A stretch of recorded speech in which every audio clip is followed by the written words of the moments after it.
اعلان کہا ہے جب جب گالی دینے کا شوق ہے میرا نام لے کر گالی دو، میری ماں کے نام پر، میرے باپ کے نام پر، میرے خاندان کے نام پر جتنا کوسنا ہے کوس لو، لیکن یاد رکھنا اگر حضور کی طرف انگلی اٹھاؤ گے، اگر نبی کی عظمت کی طرف بولو گے، ہمارے خون کا آخری قطرہ بھی جسم میں باقی ہے تمہاری گردنوں پر چڑھ کر کے بولیں گے، تمہارے سینے پر چڑھ کر بولیں گے، اور تم یہ سمجھتے ہو تخت و تاج تمہارے پاس ہے، آج فوج و طاقت تمہارے پاس ہے، تمہارے ناجائز باپ آج سے 200 سال پہلے انگریزوں کی شکل بھی یہاں موجود تھی، انہوں نے ایک عالم ربانی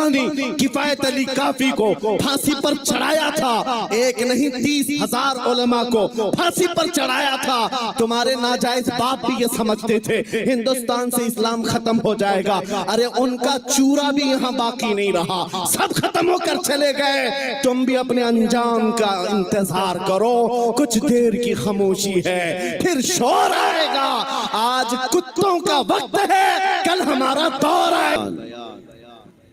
والصلاة والسلام على رسوله سيد الإنس والجان وعلى آله وأصحابه ذوي الخير والإحسان أما بعد فأعوذ بالله من الشيطان الرجيم بسم الله الرحمن الرحيم النبي أولى بالمؤمنين من أنفسهم صدق الله مولانا العظيم۔ بارگاہ رسالت معاب صلی اللہ تعالی علیہ وسلم میں ایک بار درود پاک کا ہدیہ پیش کریں۔ اللہم صلی علی سیدنا و مولانا محمد معدن الجود والکرم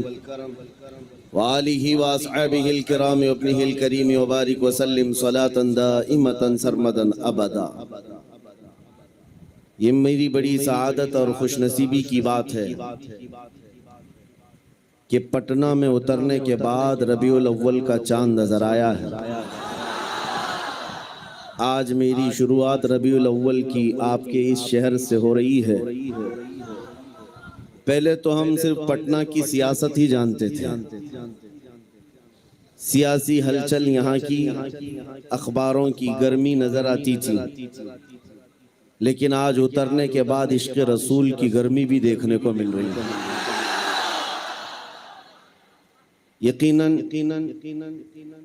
چھوٹی جگہ ضرور ہے، ناظم اجلاس کفیل عنبر صاحب سے آپ سن رہے تھے، یہاں پر بیٹھے رہ جانا، جمے رہ جانا، یہ بھی اپنے آپ میں عشق کا ایک کمال ہے۔ ابھی بیٹھے بیٹھے دو چیزیں آپ محسوس کر رہے ہوں گے، مجھ سے پہلے ایک نعت مداح رسول شاکر صاحب پڑھ رہے تھے اور نظامت کفیل عنبر صاحب کر رہے تھے، دونوں میں ایک کامن چیز دکھ رہی تھی، پیچھے سے سننے والا دونوں کو بھی نہیں پہچان سکتا کہ اتنی عمر والا اتنی سریلی آواز میں نعت پڑھتا ہو اور اتنا دبلا پتلا آدمی اتنا گرج کر نعرے لگاتا ہو۔ دونوں بھی سمجھ سے باہر تھی، اس عمر کا آدمی اتنی میٹھی آواز میں نعت پڑھ رہا ہے اور دور سے سننے والا کفیل صاحب کے نعرے کو یہ سمجھتا ہوگا کہ بہت بڑا ہٹا کٹا آدمی ہوگا، لیکن میرے عزیزو یہ بات میں اس لیے عرض کر رہا ہوں کہ بچپن سے ہم سنتے آئے ہیں محمد کے غلاموں میں بڑھاپا آ نہیں سکتا۔ رسول کریم صلی اللہ تعالی علیہ وسلم کی غلامی میں جو بال سفید ہو جائیں تب بھی بوڑھا نہیں ہے، جسم اگر گل جائے تب بھی کمزور نہیں ہے، باقی اگر حضور سے دور ہو کر ہٹا کٹا پہلوان بھی ہو تو ہماری ٹھوکروں میں ہے، اور حضور سے وفا کرتا ہے ویل چیئر پر بیٹھا ہے تب بھی وہ ہمارا امام ہے، وہ ہمارا امام ہے۔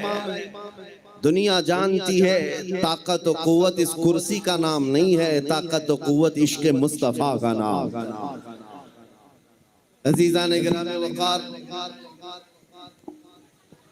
اصل زندگی کیا ہے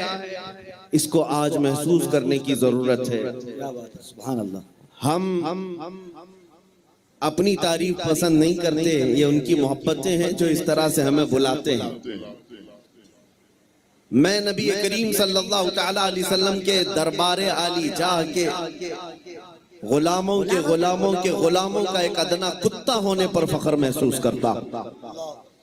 سگے طیبہ سب کہہ کے پکارے بے دم وارسی نے یہ دعا کیا تھا، یا رسول اللہ ساری دنیا مجھے مدینے کا کتا کہہ کر پکارے،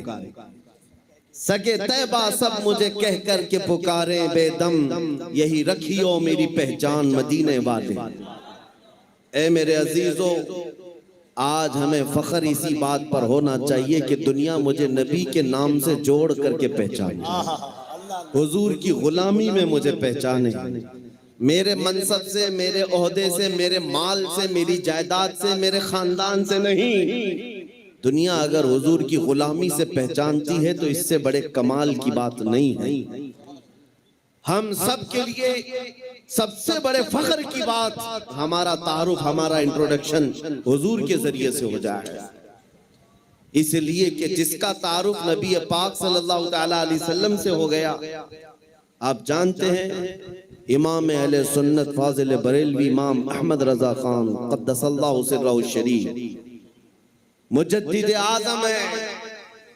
لیکن آپ سے اختلاف رکھنے والی جماعتوں میں بہت ساری ہیں.